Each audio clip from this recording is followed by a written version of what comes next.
introductions, but I can do a quick summary if you like. Salil here is with a managing director with Bay Capital Ventures, previously with Bay Partners. I think you're investing from a $600 million fund right now. Stage agnostic. Next to him is Christine, you're with Intel Capital. I don't know the size of your fund. Balance sheet. Okay. Yes, so unlimited. Previously you were with First Round Capital and Omadar Network. And Jeff, once upon a time you were at Reuters, but that was before I was there. And now you're on your fourth fund with Softect, I believe. 85 million? 85 million. So let's just jump into it. We're here to talk about early stage investing. I was reading Mark Suster's column recently. I was really interested in this because he was talking about the fear of missing out on deals. And FOMO is something that I, as a journalist, have. And he was rationalizing that, he's not in every deal and he's okay with it. And he was using Fred Wilson as an example. So I'm curious about you guys and your different perspectives. What's your approach to FOMO? How do you not just go jump into every deal? So for us, so we sit at the early stage. So there are roughly, call it a few thousand deals, 6,000, 7,000, 8,000 deals that will sort of be floating around. We'll see maybe sort of half of those through a network, and we'll make roughly 4 investments per quarter, 16 to 20 a year. So we say no all the time. We're professional sort of negotiators, and the fear of missing out is not so much. I mean, obviously you want to see everything, get the right deals in your pipeline, apply your process and say yes to awesome deals. The thing that you really fear is not seeing the deal that is sort of the big winner. And as long as you've seen the potential big winner and said no to it, you sort of look back and say, oh yeah, that's on LinkedIn and Foursquare and not Twitter in that case.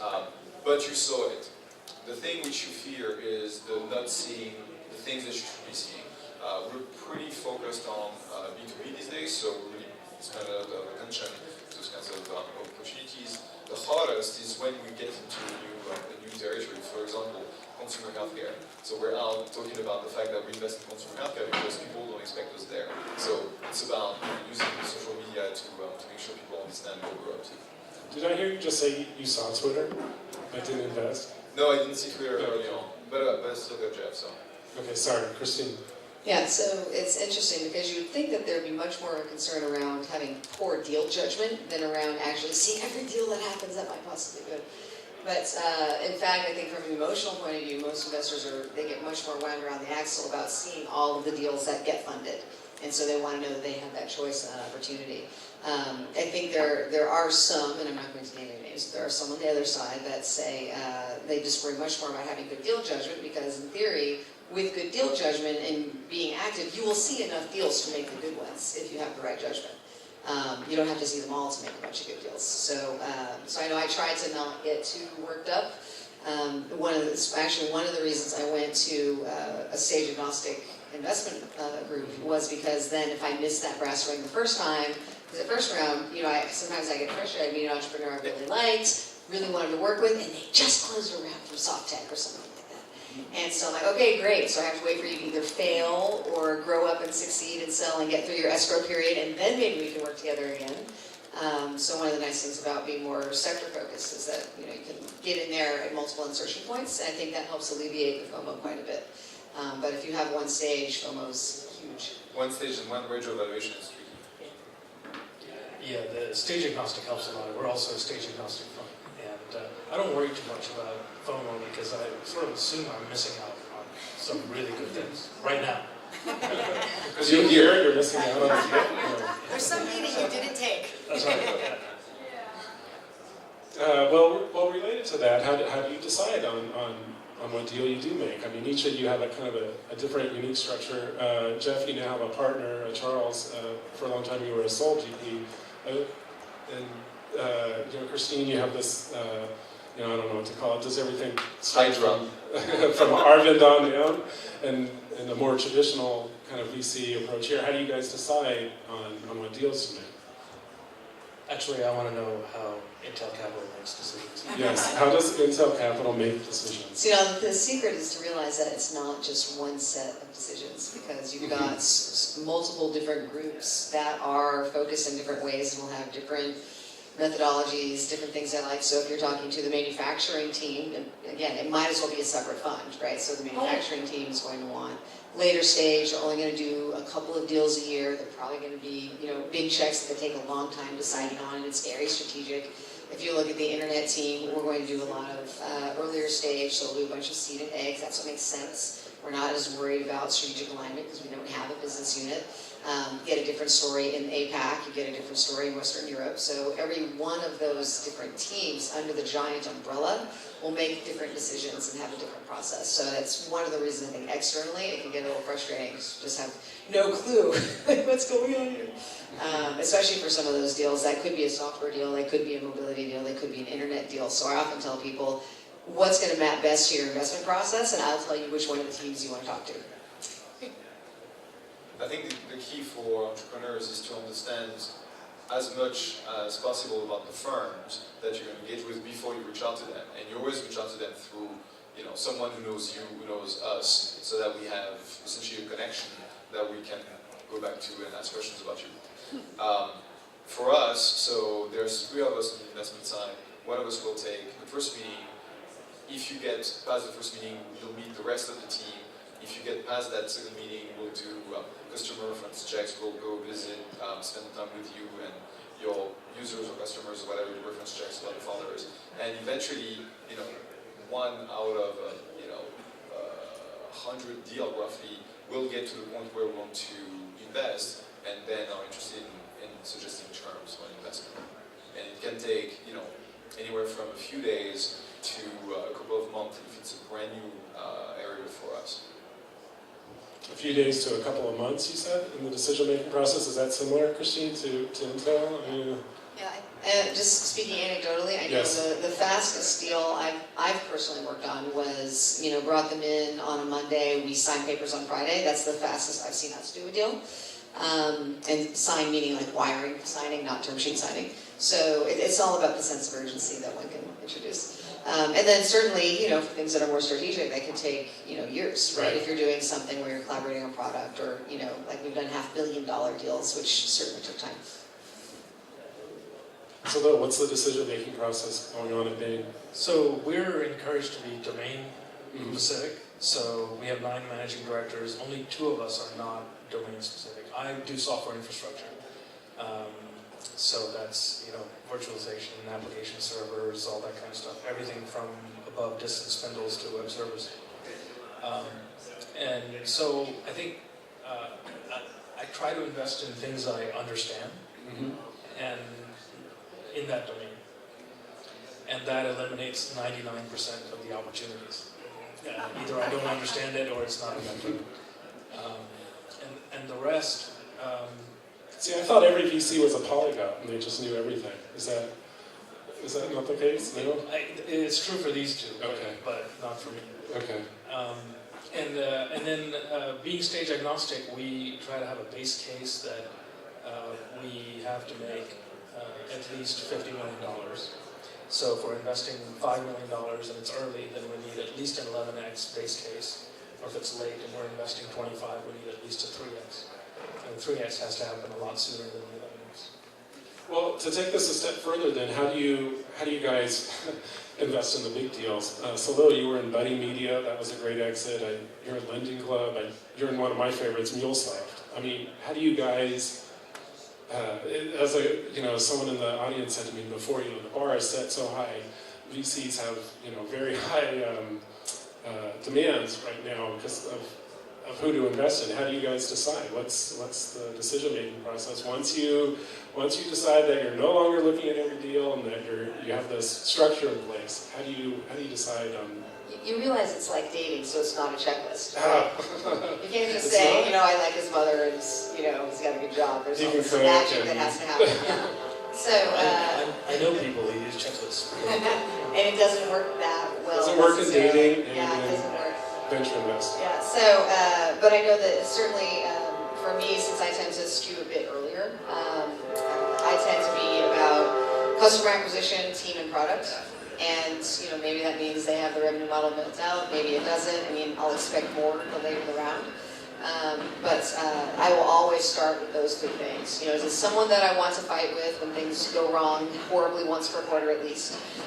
Is this a product that I get and I can see how it could extend and I believe it and I like it? And then do I think they'll actually get anyone to freaking use it? And if I can get those things lined up, then I'll take a lot of other risks, right? So that's how I make decisions. And that's been pretty consistent in different stages. I think the key, especially when you have such a deal flow, sort of massive deal flow at the input, and you only do a few deals a year, is to figure out how you want to construct your portfolio. So, as Sunil said, either it's early and we have, for us it's 10, 20, 30x, or it's slightly later stage, in which case we pay a slightly higher premium for the fact that the company has answered a bunch of outstanding questions for other early stage companies. But at the end of the day, it's a matter of liking the team, really sort of understanding the product and seeing it turn into a real sort of market opportunity. The problem these days is there's a ton of really awesome opportunities that will just never scale beyond the 25, 50, $100 million exits, and most exits are between 75 and 100 million. So when we talk about $1 billion outcome, we're just joking ourselves, because only a tiny percentage, maybe percentage of the companies will get there. But that's what we need, because if you look at VC math, it's always 2 or 3 companies which will drive the vast majority of the returns. Those are the fund return deals, which will do 1, 2, 3 times the fund on just one outcome. And those are the ones that we need for our own sort of math to work and our own sort of fundraising, because we fundraise as well. We suffer as well, like you, trust me. And we need those to just make it. What you're describing are unicorns. Do you guys like that expression, unicorns? The one, yeah, I saw an eye roll there. I think that answers that. Well, I do have a picture of Princess Celestia in the deck I present to 500 startups cohorts, and the parents of young ones might know who Princess Celestia is. But, she's an alicorn. We prefer breakout companies. Yes, very good. Thank you. Yeah, so it's hard for me to take unicorns seriously. They're nice, but yeah, hard to take seriously. What about, how important is it to have a high profile? Tomorrow, one of the panels that I'm moderating is micro VCs, and I think it was, I forget who, but there's tons, there's a couple hundred micro VCs out there. I mean, I don't know how they kind of separate themselves from the pack. How do you guys separate yourselves from the pack? And I know what you're going to say. You're probably going to say by having great returns, but how else can you set yourself up with a high profile? I think Jeff should answer this question. Okay. Since he, well, I think it's true for all VCs, because it's a great reputation. The returns, entrepreneurs don't care. What they want is sort of establish success with companies that they relate to, either because they've heard about them on TechCrunch or in discussion with other entrepreneurs. But what they want to hear is that you're there for them. You're going to help them hire people. You're going to get them sort of grow as a CEO, as a team. You're going to be there for them whenever the shit hits the fan. It always does, because you have too many investors who basically say, well, if all goes well, I'll be there, but I will just stop talking to you if ever there is the first bump in execution. There are so many issues always, and then that over time you just point to things that you've done to help entrepreneurs. And these days, the single biggest issue that Series A or Series A ready entrepreneurs have is to raise a Series A, because you have several thousand opportunities that get seed funded, and then there's a few hundred max that can get a Series A, just do the math. And getting over that hurdle is tricky and is a moving target. The target is actually moving up. And so, what I can say is we've gotten 15 of our companies to go through a Series A over the last 6 months. And that means the Series A crunch we've seen, but so far it's been pretty okay. But it's hard. So what were you going to add? no, I thought that Jeff should kick off the answer to this question, because I think he was early to blogging and Absolutely, I was having a thinking high that. profile, and I always found it. Yeah, I mean, it was easy for you. I found it challenging. I actually consciously decided not to blog and not to try to maintain an overt high profile because, one, I thought it would be a lot of work. And two, there's a little bit of reverse psychology there. And I thought, well, that, if you're blogging, you're tweeting all the time, it's like you're overtly seeking attention. And although I'd like to have the attention, I don't want to seem like I'm overtly seeking it. So I wanted other people to write about me, but not blog myself and tweet a lot myself. We have this dating conversation again. And so I made a checklist. So I think for LPs, your returns matter a lot. And for entrepreneurs, I think what works for me is, so at my prior firm, I did 20 investments. And at the new firm, I've done 6. Now I have a half a dozen or so angel investments. So deals beget more deals. And they're not all over the place. They're all concentrated in my domain. So I can tell an entrepreneur, go find the CEOs on LinkedIn for all these companies and just ask them what they think of me. And that feeds on itself. And then if you've been a good citizen and you've helped and at least not caused harm, then that generally results in good things. Venture marketing is this interesting thing, because I think, getting to your point about, you don't want to be an overt self-promoter, but at the same time, I mean, when I usually do something like this, I get annoyed if I can't introduce at least 3 of the companies I've invested in, somehow get used in one of the anecdotes, because you sit here and you get anecdotes, and so I have this platform, and the only reason to use this platform is to, number one, save me time, because I'm INTJ, I don't like talking to people if I don't have to, and the extra work is not good. So if I can one-to-many the things I'm interested in, the things that I want people to know that I've got experience or credibility in, it just saves me time, and people know not to approach me with clean tech, because no one will be happy. And at the same time, I use that platform to, help, turn the flywheel for my companies and give them some value as an individual. And so I think that, to your point, there's individual profiling, and then there's brand profiling for the firm. And I think if you're earlier stage, the individual partner profile is a lot more important because you want that chemistry with a couple of founders. I think the later you get, the less important that becomes in certain ways, because it's much more about, numbers and personality. But in all cases, I think it is important for venture investors to develop some kind of platform they can use to promote their companies. I mean, if I don't, again, it's one of the most valuable things I give my early stage investments is this platform. So it's important. Well, half jokingly, I wonder sometimes if an investor is blogging all the time and tweeting all the time, when do they have a chance to work on their investments? That was actually my decision so I was an early VC blogger. I started my blog on June 2nd, 2004. Yes, I would like to point out Jeff is one of the early bloggers, also one of the first micro VCs as well. And we've done this for 10 years now, yes. as of May 3rd. The point is, I stopped blogging the day I raised my first micro VC fund, Softec VC2 in August of 2007.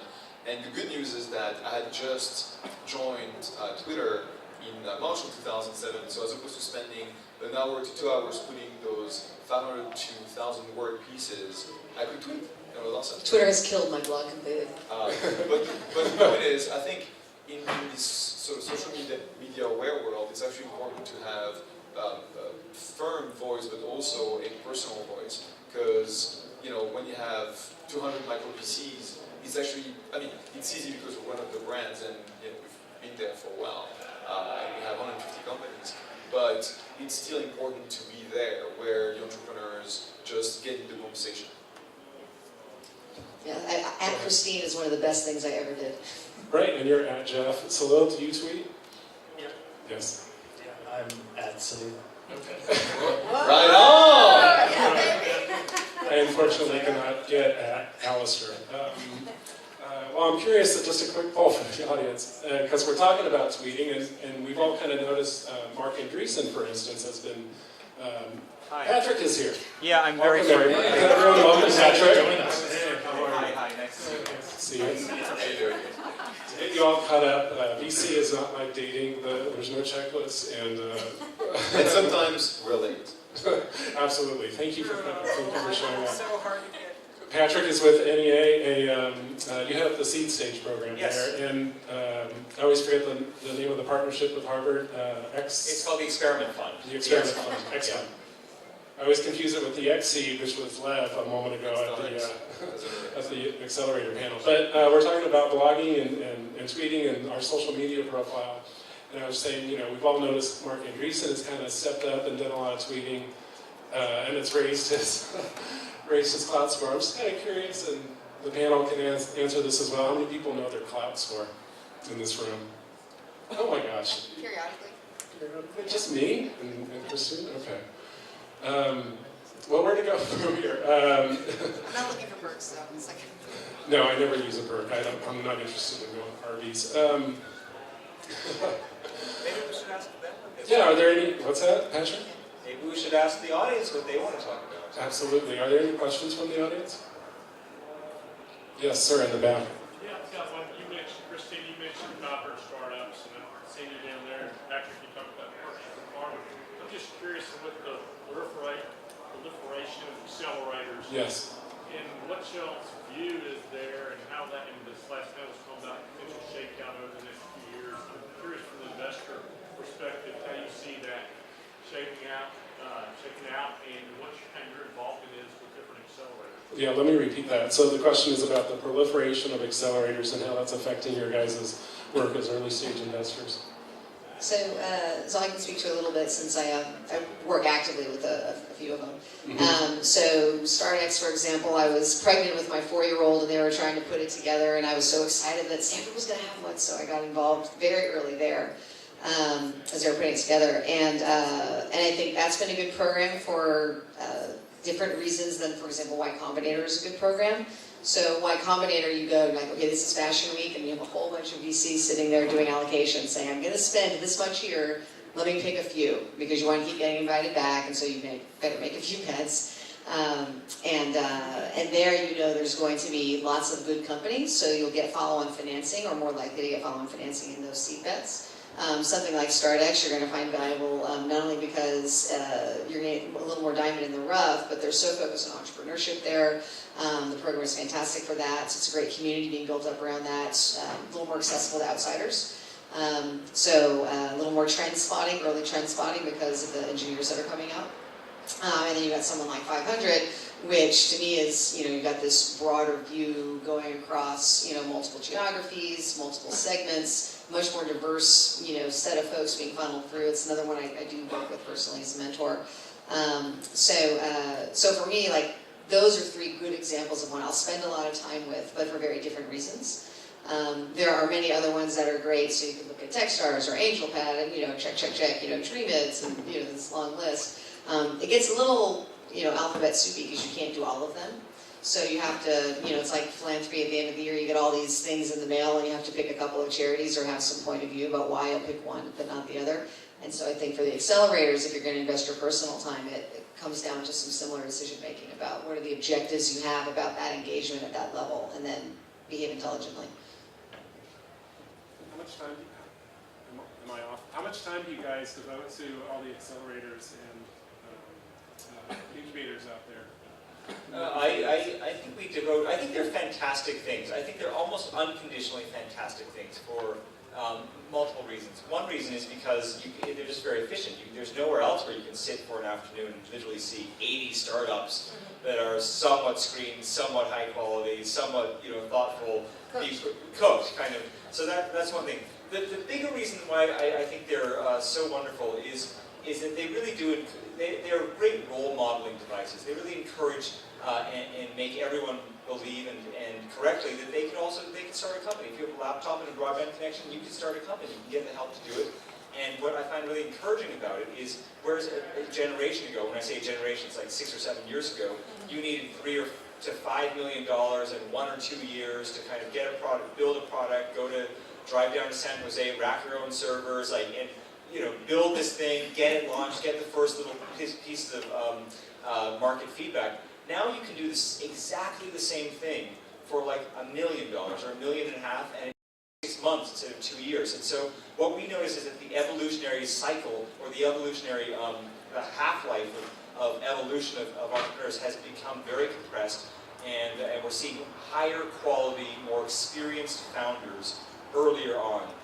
And so I think that's fantastic. The downside to it is that with all the proliferation, there are just a lot more opportunities for early off-ramps and a sale to Google for $10 million or $20 million, which would be a phenomenal outcome for an individual because it would be life-changing.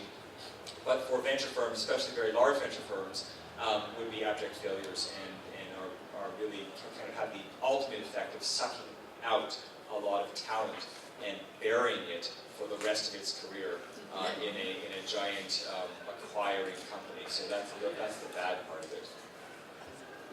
I think from the founder standpoint, if you can get into one of the great accelerators for the kind of company that you're building, and that will be different whether you're consumer healthcare or a hardware company or a general purpose type B2C company. It's a good experience. You get into a great adult network, which is extremely valuable if you see what Techstars or YC or Enterprise are also doing. Not all incubators are created equal, and not all of them have the same quality. As far as we're concerned, the issue is we would do nothing but spend time in demo days if we were sort of going to everything. And so we're pretty much doing only a handful of them, and we rely on our network to actually introduce us to the companies which are hopefully the most interesting in different incubators to actually meet them and invest before they buy it. I think they're good things as well. I almost think of them as colleges. So, I don't. In the same way, I don't worry about there being too many colleges. I don't worry about there being too many incubators. There'll be times when colleges are putting out too many of a certain kind of degree, so there will be a supply and demand mismatch, as there will be here. But no one really loses. So I think it's healthy. I like that analogy. We're winding down here. Any final thoughts, predictions? I mean, this is frothy times. I mean, depending on how you look at it, there's certainly a lot of incubators and accelerators, lots of startups out there, huge valuations going on the other end of the spectrum. Give us your thoughts. Any kind of overview on what's going to happen the next year or a few years? It's frothy. It's frothy. We've heard it here. Correction would be nice. A correction would be nice. Well, if you look at what happened today in the public market, the correction is here, like almost minus 20% for Twitter. It's like, oops. Overheard it, Jeff. The correction is here. Yeah. I think, a friend of mine just raised yet another micro VC fund. It's actually a very experienced investor. He's been doing this for as long as I've done it. And he said, valuations are crazy, expectations are crazy. I'm going to just take my new fund and just park it and wait for the valuations to come down. That's one approach. I think that what I'm worried about is there seems to be this mix or this combo of fear of missing out plus crazy expectations from everyone in the ecosystem, and you see those 15, 20, 30, $50 million Series Bs, and they appear like they're normal, and people don't go like, what the fuck just happened? And that's what worries me, because certainly the new normal is no longer the $5 million Series A, it's the $15 million Series A, where everyone says, oh, if I can't announce a $50 million Series A, I'm a failure. And when you hear that, it shows that we've just gone overboard in terms of what normalcy sort of looks like. And yeah, a bit of a compression would be nice. Patrick, we talked about FOMO at the beginning. Do you have that? Do you have the fear of missing out on deals?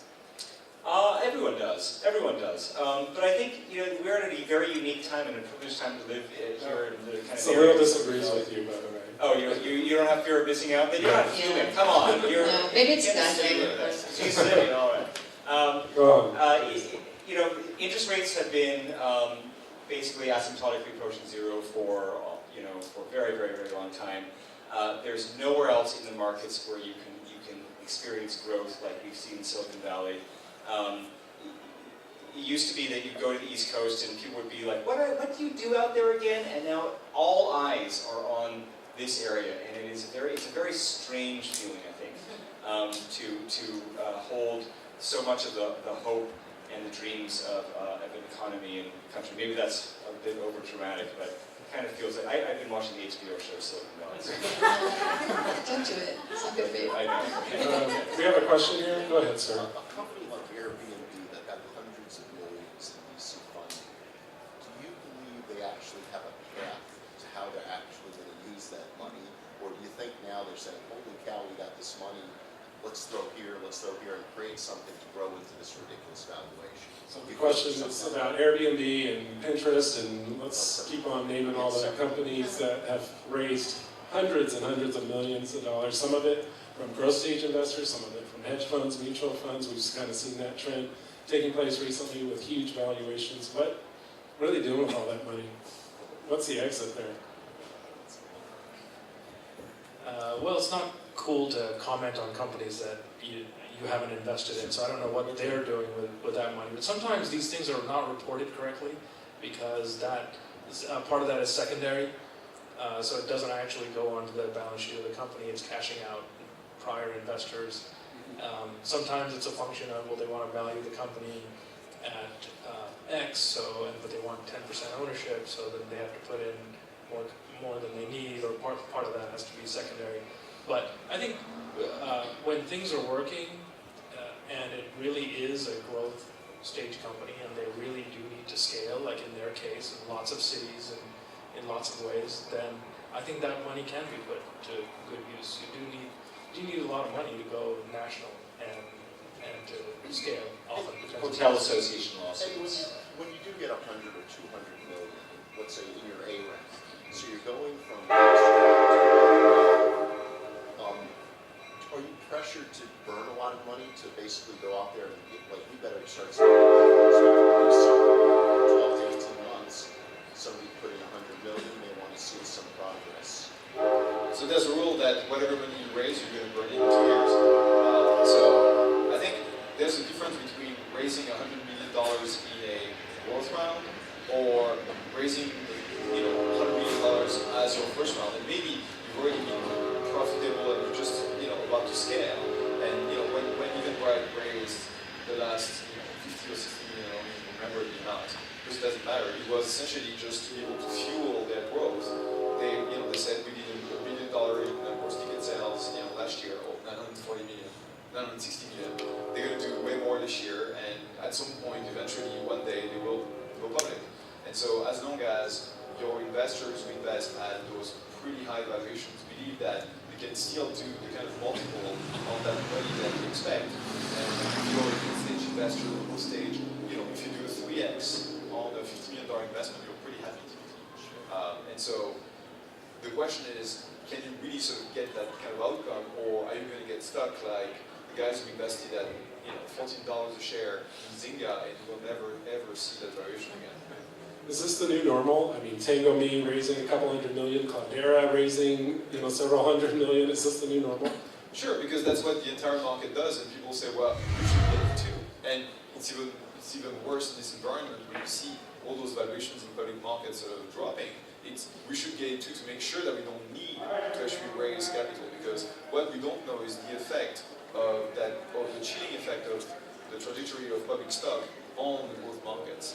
Because I'm pretty sure that people who invested in high valuation SaaS companies 3 months ago actually are pretty concerned, because it's not going to be super easy for Box apparently to go out. I'm not an investor, so I don't know. It's a great new company. They've just been burning a lot of marketing dollars to grow faster, which is fine in the SaaS world. But how will the public market react when Workday and comps are essentially taking a pretty bad beating?